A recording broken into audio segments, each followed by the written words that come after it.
Welcome to HortTube. My name is Jim Putnam. This is the April gardening checklist video. I have done one of these for January, February, and March, and I plan on doing all 12 months before the year's over. Of course, back when I started these in January, I was thinking, what the heck am I going to tell people to do in the yard in January? Now it's April, now it's pretty much everything. It is definitely a big difference between April and January when you're telling people things that they can be doing in their garden. If you're finding my channel for the first time with this video, welcome. Please consider subscribing to the channel. I moved into this house in the end of the year last year, and I've been re-landscaping it. There's a long way to go. There's a playlist on my channel called New House, and there's about 23, 24 videos at this point covering how, I basically started with a blank slate back here, and I'm redoing things on the house itself and the entire space back here.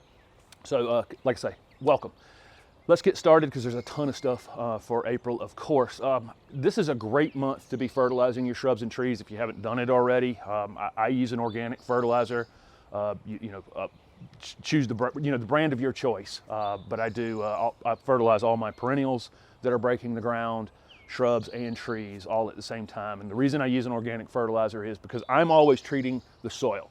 I'm not worried about treating the plants themselves. A lot of times, most of the things that people are trying to sell us for our plants are treating the conditions after they happen. I would rather treat the soil and let the soil take care of the plants, and so I do use an organic fertilizer.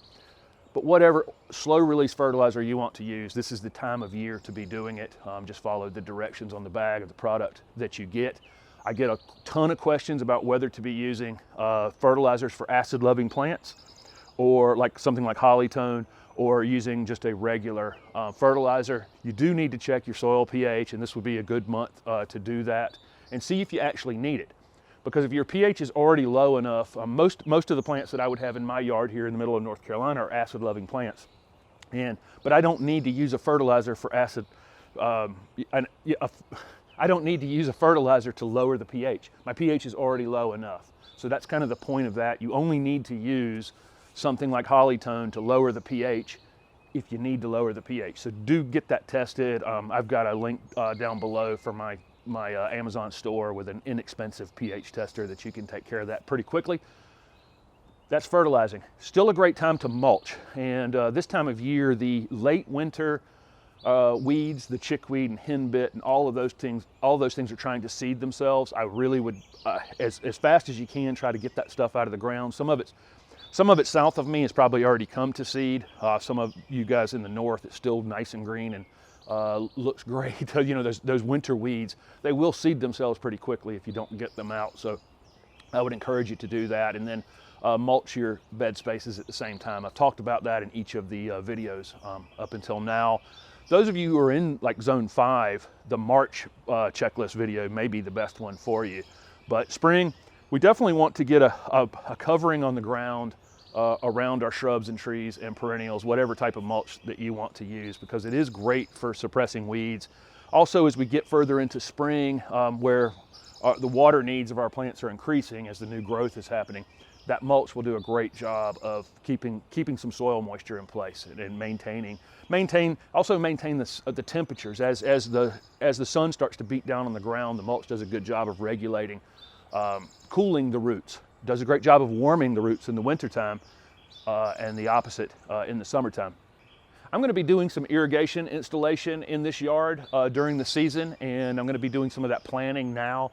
I have some videos on my channel about how to install drip irrigation if you want to go back and look at those.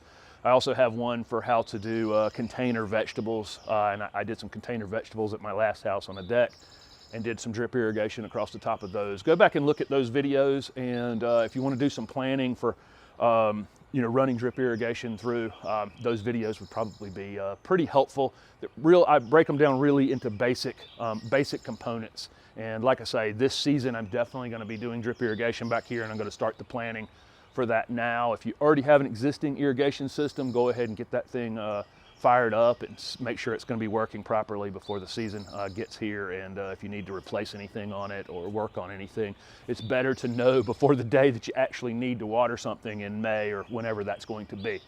So let's talk pruning. April is a great month for pruning. It's a great month to do rejuvenation pruning. If there's things that need to be cut back really hard, if you have established shrubs that need to be brought down a lot, April would be a good month to do that. If you have ground covers that have gotten out of control or have some brown in them, or that kind of thing, this would be a good month to take them back. If you have like ground cover phlox, when it finishes blooming, you can cut it back a little bit. You can really kind of go after some of these things pretty hard in April. It's just a good month to do it. All of your early spring flowering shrubs, you can prune them as they finish flowering. Okay, things that haven't flowered yet, that flower, don't prune those things yet. Almost certainly not a good time to do it until after they flower. So, but the things that have flowered or finishing flowering, let's take as a couple examples. Let's take forsythia as an example, or like bridal wreath spirea. These two plants are Van Hoot spirea. Those plants that are wispy and weepy, when we prune them, if you need to do some hard pruning on them, take them down further than you think you need to go. Okay, if you want this plant blooming head high next year, take the thing down to about 3.5 feet or so. Don't take it down just to right where you want to keep it. Otherwise, you're going to have to prune it several more times during the season. It's just going to end up being a weird round ball. So those plants that you want that keep that weeping shape, but you need to get them under control, take them down an extra couple feet, and that way you don't have to prune them again this year, and you can let them take that natural form. This is the time of year you get a lot of root suckers on trees, and get them cut off as soon as possible. Those things are taking energy from your plants. If you have things like crepe myrtles, they tend to put up tons of root suckers right down at the base. Get those things, like I say, cut off as quick as possible. This is the time of year to be cleaning out your plants. If you've got dead limbs, go through and assess everything. Any dead limbs you have on things like hydrangeas, go through and just bend the limbs a little bit. Still time to cut back butterfly bushes right now.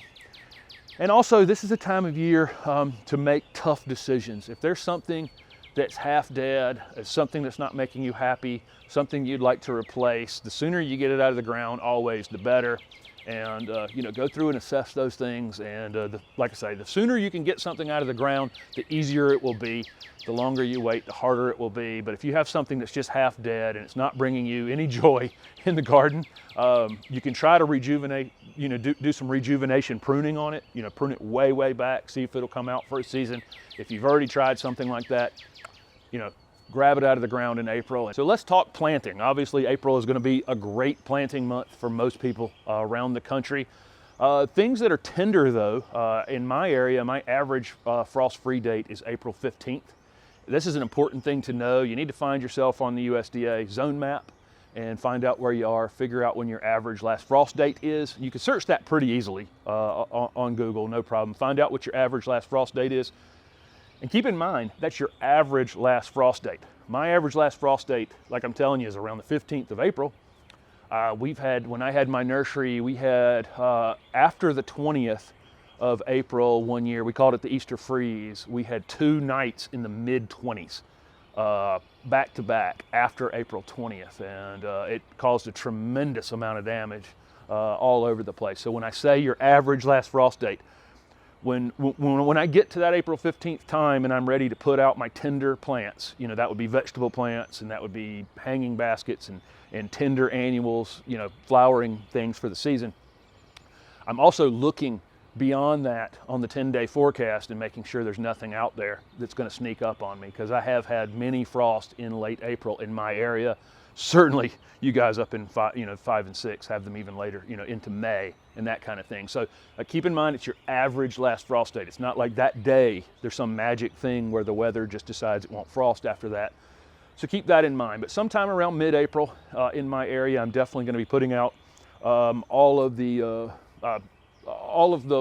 things that can't that are not frost resistant. Let's call them that. I'll be planting my tomatoes and peppers and those things I've started from seed in the house. And if you follow along with my weekly videos, I do a weekly update video every week. You can see how I do all of my seed starting and that kind of thing, and how I'm prepping the garden space over here. But sometime around April 15th, those things that I've done from seed will go in the ground, and that's annuals, perennials, and then of course my food crops that I've done from seed.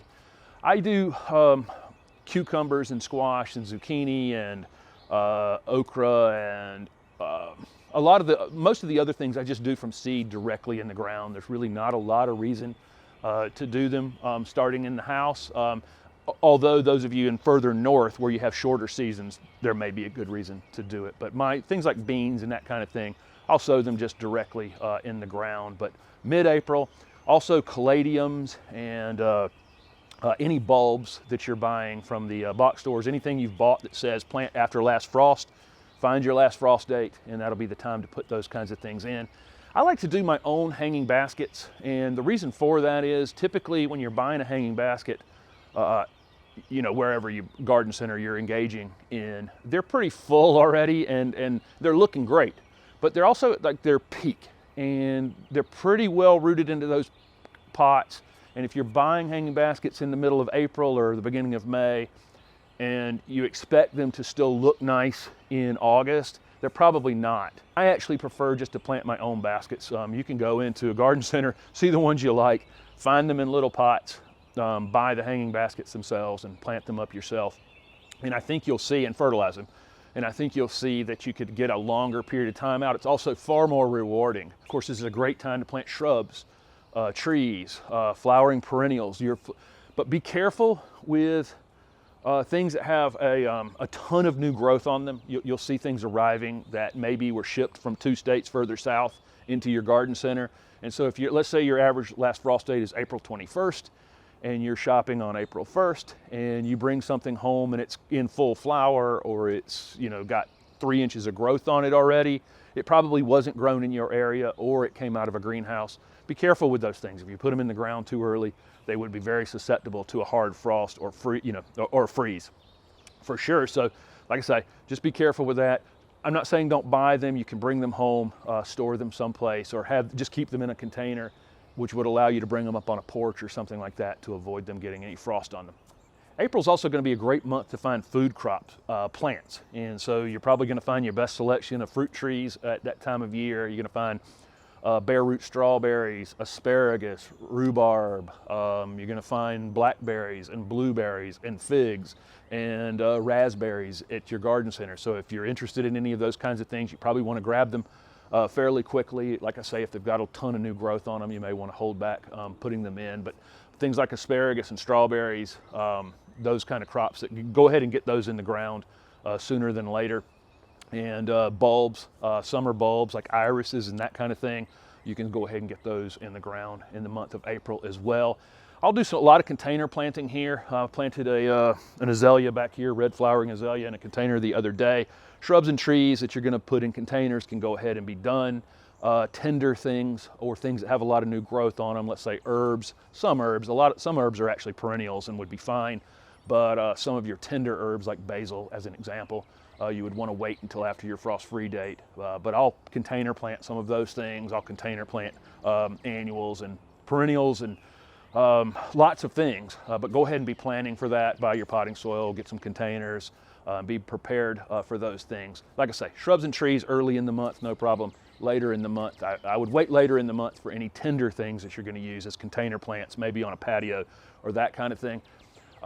By late April, I'll have my house plants outside. And so that's another one you're going to wait until after the frost-free date for, but those of us in the south can go ahead and start getting our houseplants outside during April. Be careful with that transition of going from a dark room in your house out into too much sun. It definitely needs to come out into some shady space. You can definitely burn leaves that have not been exposed to any direct light over the course of the winter. And that's true of your seedlings on your vegetable plants as well. Of course, April is also a good time. It's still a good time to transplant some things. Those of you further south, I probably would do less and less transplanting as we get closer to the summer. But if you've got plants that haven't been in the ground long, and I do that out here. I've already moved a few things, and I've only been planting out here for about 60 days. I'll live with something. I typically put something in a pot just where I think it's going to go, and I'll live with it there for a week. And if that's where I want it, it goes in the ground. If I decide another week later that I want to move it, I'll move it. So if you have things that haven't been in the ground that long, you can definitely pop them out of the ground and move them. Things that are more established, I typically will do a little bit of pruning on them and kind of compensate, take back the top of the plant a little bit to compensate for the amount of root damage I'm doing as I'm moving them. This is a great time as your perennials are coming up. the things that can be divided, that would be hosta and daylilies and all these other perennials that come up that you could pop out of the ground, cut in half, give to neighbors, or plant additional pieces around your yard, or just dispose of them. And some of your perennials come up in the spring as bullies. They'll come up, you planted it here and it went to sleep in the wintertime, and then it comes back up in the spring and it's this wide. Now is a great time to get out there with your shovel and just chop those extra pieces off that you don't want. I've got some daffodil bulbs in this yard that have really thrived, and they've actually, there's too many bulbs in the same space now, and they've got to be popped out of the ground later. You don't want to do that yet. You do it after the foliage has died back, and so we don't want to damage the foliage or cut back the foliage on your bulbs. That's going to be tulips and daffodils and any bulb that you've had that came up in the wintertime and flowered, and leave the foliage there. It needs to die back, but mark the spaces where they are, and so that if you need to dig them out and move them, transplant them, divide them, give them away, they're in the wrong place right now and you'd like to move them, wait till the foliage dies back to do those jobs, but mark them now, otherwise you won't know where they are. April's a great month to map out all the things that you're doing and all the things that you plan on doing during the season. You don't have to be a great artist for this. You can draw a rectangle and put little dots on the page where you've planted certain things, and then label them what they are so that you're remembering all the things that you're buying. Maybe there's bulbs and things that don't come back year to year. You don't even remember if you planted them, or they pop up a year later and you can't remember what it was. It's good to write those things down and just have some sort of map of what you're doing and what you're working on. It's really important for a vegetable garden to lay out your vegetable garden. We want to rotate where we're planting things. You don't want to go plant your tomatoes in the same exact spot 5 years in a row. And so if you have raised bed gardens, you want to move them from box to box. If you have just whatever garden space you're using, we want to rotate them around. You don't have to have your garden in the exact same spot, and you can put your edibles just right into your plants. There's really no reason, nothing that says you have to have a separate vegetable garden from your ornamental beds. Just a few more things. This is a great month to be cleaning your fountains and bird baths and any of those things that are around your yard. Any containers you're going to be using that you're going to be potting up later, this is a good month to clean them out, wash them off. You can spray paint them right now just to refresh them and just get them looking good before you plant in the pots later this month. So those of you who watch my channel know I'm not a big lawn person. It is time to overseed warm season grasses like zoysia, centipede, and Bermuda if you want to overseed your lawn during the spring. It's also time to overseed bluegrass or fescue if you're in the north. I'm kind of in the transition area here in the middle of North Carolina, and this right here is going to end up being a patio that I'm standing on, but the turf is going to be maintained here for a while, so I am going to cut this lower and overseed it with fescue and fertilize it. I don't put any chemicals on my lawn, but if you do, if you've done pre-emergent herbicide earlier in the season when it was time to do that, make sure you read that bag, read those instructions, and see if that conflicts with or how long you have to wait before you do any seeding. If you do chemical applications in the spring, sometimes it may be better for you to be doing your seeding in the fall. Like I said earlier in the video, it's also a good time to do any soil testing you want to do for pH testing, and you can get an inexpensive pH tester, test the pH in your lawn, see if you need lime, see if you need to raise the pH. This will be a good time to do that. So there you go, a lot of things that can be done in April for sure, and I'm sure I've missed plenty of things, and so if I've definitely missed something, write it down in the description. That'll help people watching these videos in the future. Again, thank you very much. Consider subscribing to my channel. I've got about 700 videos on this channel and lots of videos about individual plant varieties that may help you. I have them divided into playlists on my channel where you can, if you live in Zone 6, I have all the Zone 6 plants I've ever covered in a single playlist, and that may help you out picking plants for your yard. I'll have a May garden checklist toward the end of April. Thanks for watching.